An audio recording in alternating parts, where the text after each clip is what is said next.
misal lesu, lemah, letih, dan lelah serta lunglai, itu yang pertama, adik-adik bisa tahu nggak sel darah merah itu membawa apa? Ya betul, oksigen. Nah kalau misalnya sel darah merah atau hemoglobin dalam darah itu berkurang, otomatis oksigen yang diangkat atau yang dibawa oleh darah atau sel darah merah ke otak itu berkurang. Jadi akibatnya atau impactnya itu pada itu 5L yang tadi, lesu, lemah, letih, lunglai, dan lelah. Yang kedua itu pandangan mata berkunang-kunang dan pusing. Sama halnya dengan tanda dan gejala yang 5L, karena sel darah merah ini mengangkut oksigen ke otak dan mengalirkannya ke seluruh tubuh. Makanya jika tubuh kekurangan oksigen bisa membuat pandangan mata berkunang-kunang dan pusing. Kemudian yang ketiga, silakan masuk, menjadi berubah warna menjadi pucat. Nah kalau anemia itu kayak rupa ini tuh telapak tangan. Biasanya telapak tangan pada remaja atau orang dewasa yang kadar sel darah merah atau hemoglobinnya itu bagus, biasanya itu warna merah atau enggak warna merah agak pimpin beda. Dengan di bawah mata.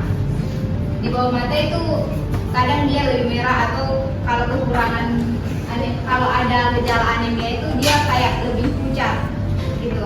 Terus udah gitu yang keempat, gejalanya itu mengalami sesak nafas. Sama dengan poin 1 dan 2 itu sel darah merah itu membawa oksigen ke dalam ke otak dan menyalurkannya ke tubuh. Kalau pasokan oksigen yang diterima itu kurang, otomatis akan mudah mengalami sesak nafas. Kemudian yang kelima itu tadi saya sudah bilang kalau misalnya untuk orang dewasa itu kadar hemoglobinnya 12 sampai 15 gram per desiliter. Nah kalau kadar hemoglobinnya di bawah 6 gram per desiliter itu dapat menyebabkan sakit atau nyeri. Nah kita masuk pada penyebab anemia. Ada 5 penyebab anemia. Yang pertama itu defisiensi zat besi. Saya mau tanya pada teman-teman, defisiensi itu apa? Kekurangan. Iya, bisa juga kita katakan kalau defisiensi zat besi itu kurang asupan dalam zat besi. Nah defisiensi zat besi ini kalau kita ketahui zat besi itu bisa membantu dalam proses pembentukan hemoglobin dalam darah, sel darah merah. Jadi kalau zat besi dalam tubuh kita itu kurang, maka pembentukan hemoglobinnya bisa terhambat ataupun sedikit menghasilkan hemoglobin dalam sel darah merah. Kemudian yang kedua, pola diet yang salah. Nah, pola diet yang salah ini relate sama kita perempuan. Kita pengen makan ini, itu, tapi kayak tiba-tiba pas kita makan, aduh badanku naik, kayak mana ya, udah insecure apa dan lain-lain. Terus otomatis cara diet yang salah. Nah, ada beberapa orang yang dietnya itu tidak betul, kayak misalnya skip karbohidrat lah, nggak makan karbohidrat satu hari itu, atau nggak makan makanan tertentu yang padahal dari makanan yang kita skip itu bisa jadi itu penyumbang zat besi terbanyak. Jadi pola diet yang salah itu salah satu penyebab membuat kita menjadi anemia. Kemudian yang ketiga itu pendarahan. Nah pada anemia, kalau anemia otomatis sel darah merahnya kadarnya itu berkurang. Nah kalau kita misal ada luka atau penyakit kronis atau kecelakaan dan lain-lain, kalau pendarahannya tidak langsung diatasi atau terus-menerus, otomatis dia akan semakin meningkatkan penyebab anemia itu. Kemudian yang ketiga itu defisiensi zat gizi lain. Nah perlu kita ketahui asam folat dan vitamin B12 itu sangat penting untuk penyumbang hemoglobin. Nah, saya mau tanya teman-teman, ada yang tahu nggak contoh asam folat dan vitamin B12 yang kita makan sehari-hari?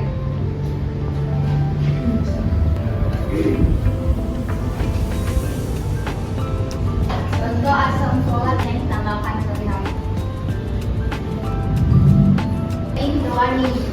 Contohnya misal ikan laut ataupun seafood, udang, cumi dan lain-lain. Terus dari itu selain ada dari susu juga, dari yogurt. Untuk vitamin B12 itu banyak pada sayuran yang berwarna hijau. Misal pokoknya yang berwarna hijau dong. Kemudian yang kelima, menstruasi. Tidak kita pungkiri kalau perempuan itu setiap bulannya akan menstruasi, dan itu hal yang normal karena kayak udah siklus dah. Nah, kalau perlu kita ketahui, menstruasi pada wanita itu biasanya akan mengeluarkan darah atau kadar hemoglobin sekitar 1,3 mg per desiliter. Jadi kalau misalnya kita perempuan itu kan setiap bulan menstruasi. Jadi kalau kita nggak barengi dengan makanan yang bisa menyumbang zat besi, asam folat, vitamin B12, otomatis kita akan mudah terjangkit dengan anemia. Nah, salah satunya untuk kita bisa mencegah atau menangani itu adalah dengan mengonsumsi tablet tambah darah.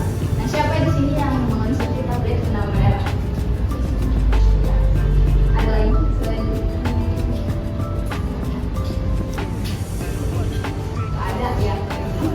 Nggak ada yang mengonsumsi tablet tambah darah. Berarti harus ya, karena tablet tambah darah itu sangat penting dalam untuk mengganti terus memulihkan kembali depresi darah merah dan kadar hemoglobin. Nah, di sini ada beberapa dampak anemia. Yang pertama itu penurunan imunitas gitu. Jadi anemia itu sangat mempengaruhi sistem imun kita. Dan juga ada gangguan konsentrasi. Kenapa gangguan konsentrasi? Karena kalian tahu otak itu memproduksi oksigen gitu. Karena di dalam darah itu membawa apa tadi? Oksigen. Nah, kalau oksigen yang bertambah, kalian akan merasakan yang namanya pusing. Nah, itu akan apa? Itu namanya terjadi namanya gangguan konsentrasi. Terus ada penurunan produktivitas. Kenapa terjadi penurunan produktivitas? Karena itu, karena kadar darah yang di dalam tubuh kita itu sudah kurang gitu. Kalian tahu kalau pasti kalian akan notice kayak, oh ini dia itu sakit, tapi dari mana? Contoh, kalian kalau lihat orang pucat pasti dia sakit. Yo. Kemudian penurunan prestasi belajar. Nah, kalian kan dibilang tadi bahwa untuk darah ke otak itu membawa oksigen gitu.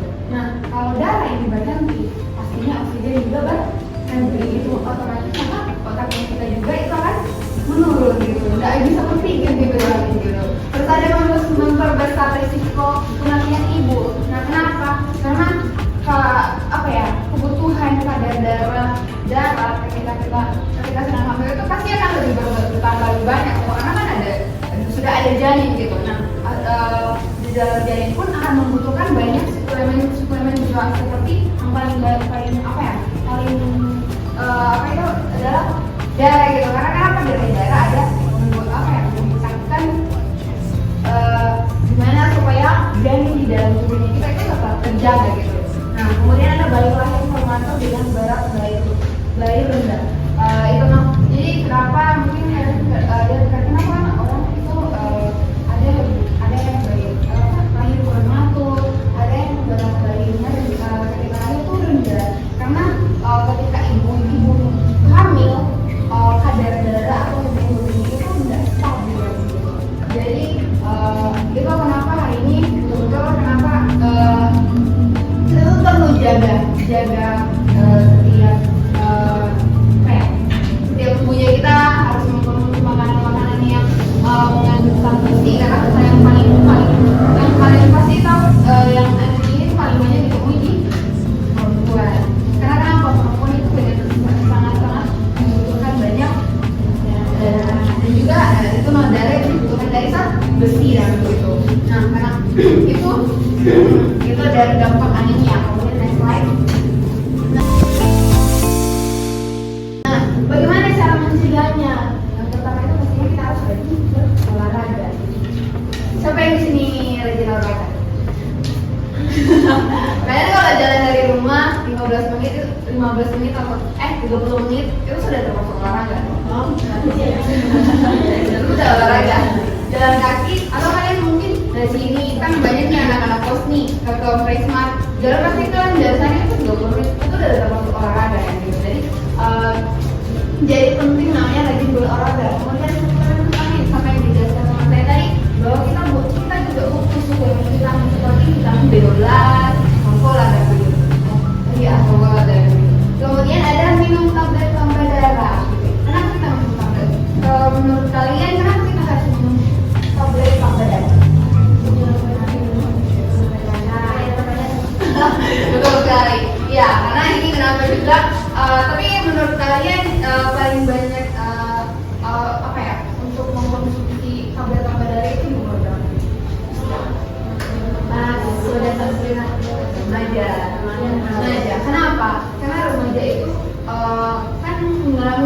gitu. Nah di situ juga dimana remaja itu usia yang subur dan begitu harus butuh banyak supaya apa ya suplemen ya betul suplemen supaya kenapa supaya daya di dalam tubuhnya kita tuh tetap stabil dan begitu. Dan tahu nggak guys kenapa terjadi stunting itu karena anemia? Kalau kalian hari ini nggak belajar nggak jaga hidupnya kalian hari ini kayak biarkan begitu saja, tidak mau konsumsi makanan yang mengandung zat besi, itu akan berpengaruh ke masa depannya kalian gitu. Jadi stunting itu bukan karena sudah mulai sudah baik enggak, tapi dari remaja kita bisa. Terus ada makanan bergizi. Jadi makanan bergizi seperti kalau saya bilang tadi makan sayuran yang hijau seperti apa kacang-kacangan juga itu banyak mengandung makanan zat besi ya gitu. Kemudian ada daging yang kalau daging yang kalian tahu mengandung zat besi itu apa? Mati ayam bukan hatinya gitu. Benar sekali. Kemudian minum air putih dan juga terakhir itu adalah mengkonsumsi zat besi. Sama sih dengan makanan bergizi. Ya, nah ini juga. Jadi sumber makanan yang banyak mengandung zat besi ada yang kita bilang tadi itu adalah daging ayam. Ngomong bilang bukan hati ayam. Ada buah-buahan juga gitu. Jadi dari orang kalian hari ini betul-betul jaga baik-baik gitu konsumsi. Kalau hari ini kalian masih bisa konsumsi makanan-makanan yang mengandung zat besi, konsumsilah hari ini karena kalian nanti kalau sudah semakin ke atas itu semakin bagaimana kayak nafsu makanan itu tuh semakin berkurang. Itu saja. Terima kasih. Pertanyaan moderasi. Anemia berarti mengganggu orang pada masa depan. Jadi anemia itu penyakit termasuk penyakit genetik begitu, kayak penyakit turunan bawaan. Karena tadi kan Kak bilang kalau orang anemia dari remaja otomatis berdampak di waktu masa depan. Jadi misalnya pendarahan, terus ada akan menyerempet di penyakit-penyakit yang lain. Nah, Elsa hari ini terus membiarkan Elsa tidak makan makanan bergizi, tidak mengandung zat besi, itu akan sangat berpengaruh gitu dah. Berpengaruh di masa depan karena hari ini kayak sama dengan hari ini kalian masa mudanya, orang hari ini tuh sedang menabung sesuatu loh. Gitu lah. Kalau hari ini kamu sudah kan kalau sudah kekurangan zat besi ujungnya pasti sakit akhirnya nanti berujung kan di masa depannya kita